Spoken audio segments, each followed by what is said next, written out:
This is the continual evolution of the East Coast beat. It is officially the witching hour. So even though my neighbors, you know, are sometimes up at this hour, I'm gonna pass on the six string banging of the guitar, um, trying to rebel rouse, a field of Confederate soldiers to come take me back, to Virginia. You know what I'm saying?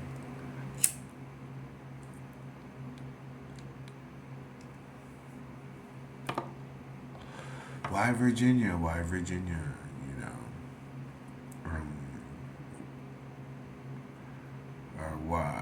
because that's where I went to cook school, in Fort Lee, Virginia, and I know that I've lived in places where Spanish moss has grown, but it was the first time that I had seen Spanish moss that I had wanted to see it in my life.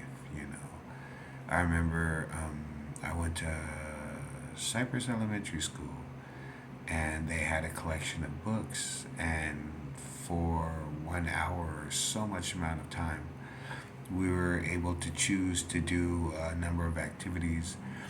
And to be honest, a lot of them involved socializing. And I wasn't much of a social kid. I didn't come from America.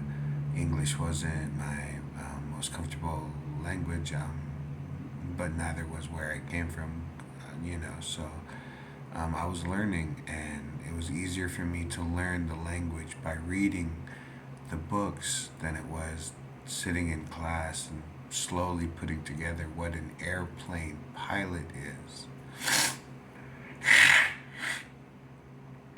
See, because first you need to understand what an airplane is, but you need to understand what air is. But by the time I heard airplane, at some point I realized that it can actually be a plane of air, a 3 by 3 section of air, a plane of air, something like that. You know. So, but yeah, it takes so much for there to be an airplane pilot. You need to have an airplane. An airplane needs wheels, which are made out of rubber. You need gas. You need landing strip, which was made by bulldozers, which are made out of steel, and you need all these things for an airplane pilot to be. You know.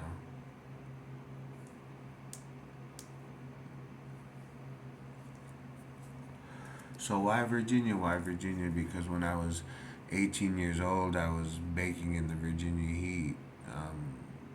I felt it through my BDUs on my back and shoulders. I stood with my back to the sun, partial shade, um, looking for an eastern diamondback rattlesnake. Virginia, there's a richness to that part of Virginia, to the woodland. Um, I've been asked, what's the difference between woods, forest, jungle? I know what woods and forest looks like. I don't know what a jungle really looks like. But if I were to look, sometimes I can say, oh, those are the woods, or that's a forest. Or I'd say, okay, well, if we were in this kind of temperature, that would be a jungle. You know what I'm saying? Um, but like I said, why Virginia? Because when I was young in that class reading those books, one of the things I would read about was the United States of America. And one of the things it talked about was the Mississippi River, and it talked about Virginia, and it talked about tobacco and cotton, and it talked about Spanish moss hanging from trees. So at one point, I asked my teacher, "Hey, there's none where we live, Spanish moss, And he says, "No, it's not the right kind of air for that. You need more moisture, more humidity. You need a an almost swamp-like environment. And you know what So I had seen, like I said, I had seen Spanish moss in my life, but when I was a soldier in Virginia, I remember specifically we were walking this trail, and the trail was paved, but you could walk off the trail. And some people would do that as part of navigation training. How many can you count 100 yards out? How many steps does it take to go 100 yards? And then they would count. Okay, let's march 100 yards. How many steps did you count out? And if you could count out the same steps every time, then that was your count. If someone said, okay, count out 50 yards, you would know how many steps you had to take to go 50 yards. You know, um, or so many meters, because where I was, we had a lot of our stuff was in both meters and kilometers and ounces and grams, and we went both ways when it comes to that. I'm still not familiar with it, and I can't tell you what temperature it is in Celsius, nor can I take it from Celsius to Fahrenheit. It's a rough guess plus this. I mean, even ask the locals, they say I basically just do this and then I add this number to it, you know.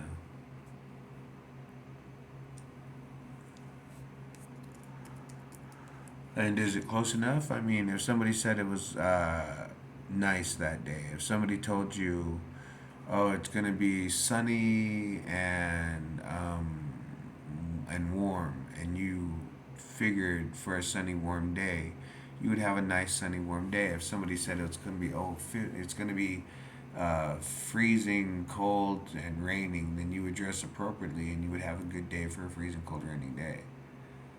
The problem that I run into sometimes is I'm like, oh, what's that mean? What can I get away with? What's 30% chance of rain, 50% chance of rain, 80? I should be inside by the time it reaches 80. You know what I'm saying? Why do I do these things? I don't know. But that's Virginia. And the reason why West Virginia writers, I had this cook buddy. He was prior service. He took me step by step until I was dropped off with my first roommates. Um, how to be a cook, how to be a field soldier. Um, and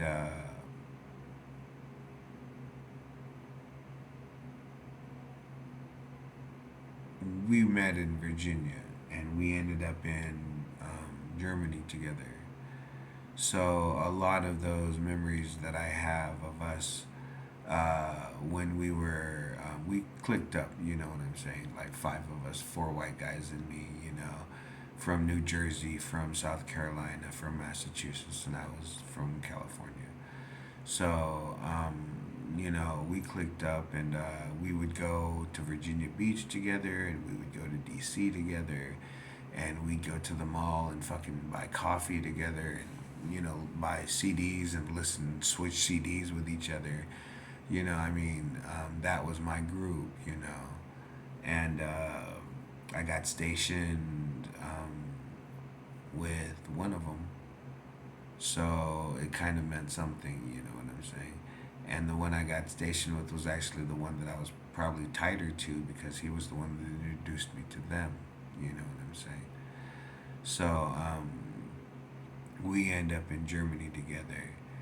And like I said, in Germany, um, the West Virginia writer thought was because when we got to the desert together, they had this old 1980s, collection of three tapes back when it was a tape with a C-powered, C battery powered tape player with a single speaker in a big ass kitchen, and you could play a tape, and I knew that Arabics liked song, so they had an album. I can't really, the other two I can't remember, but I remember they had a Bob Denver album, and I don't really know a lot of Bob Denver, but they would play country roads, and it was just me. I would introduce me and my partner as West Virginia and Mama. You know what I'm saying?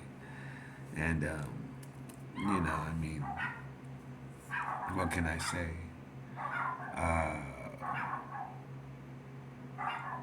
like I said, I, I, I, I can say I haven't seen the worst in life.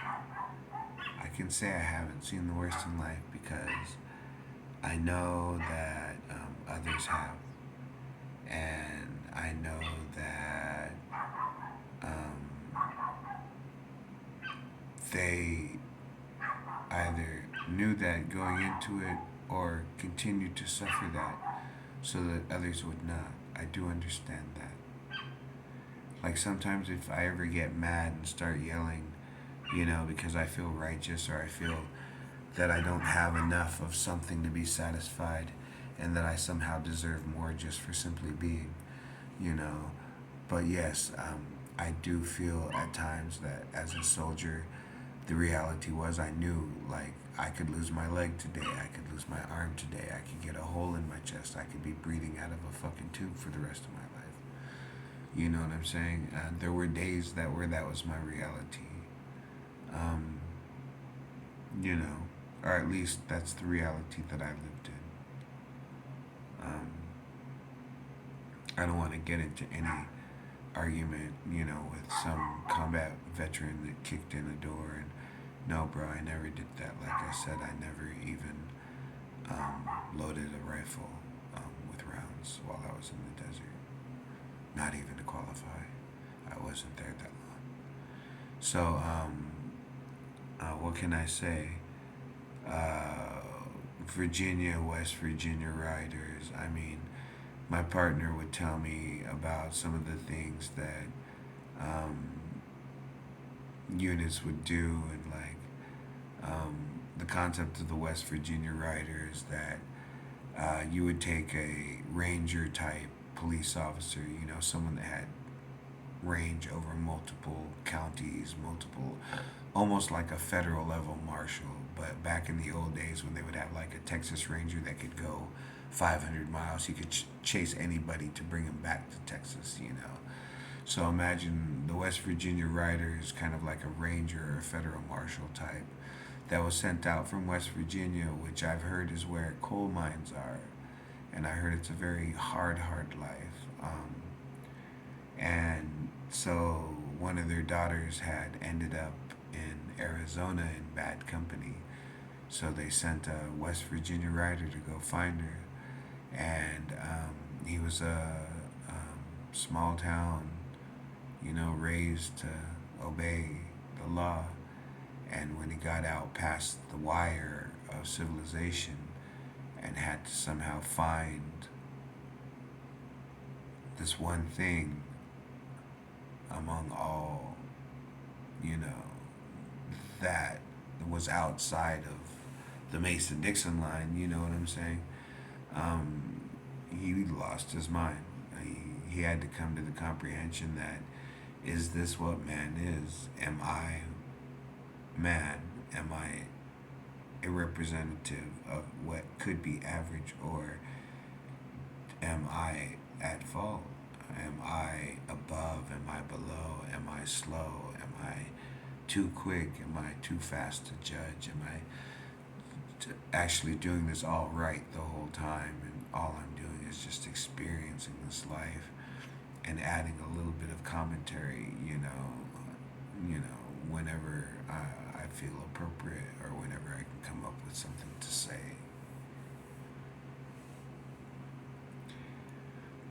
You know, so that's the story of the West Virginia Riders. That if you took a man of stone and steel and law, ink on paper, and 2,000 years of this is how we've done things, and then you set him free to go save one of their small town daughters from the big wide outside world, how's he gonna even find her? You know what I'm saying? But it's his sworn duty, you know. If he had family, if he had kids, he'd leave them behind until he can come back with what he was sent out to find. So, the West Virginia Rider.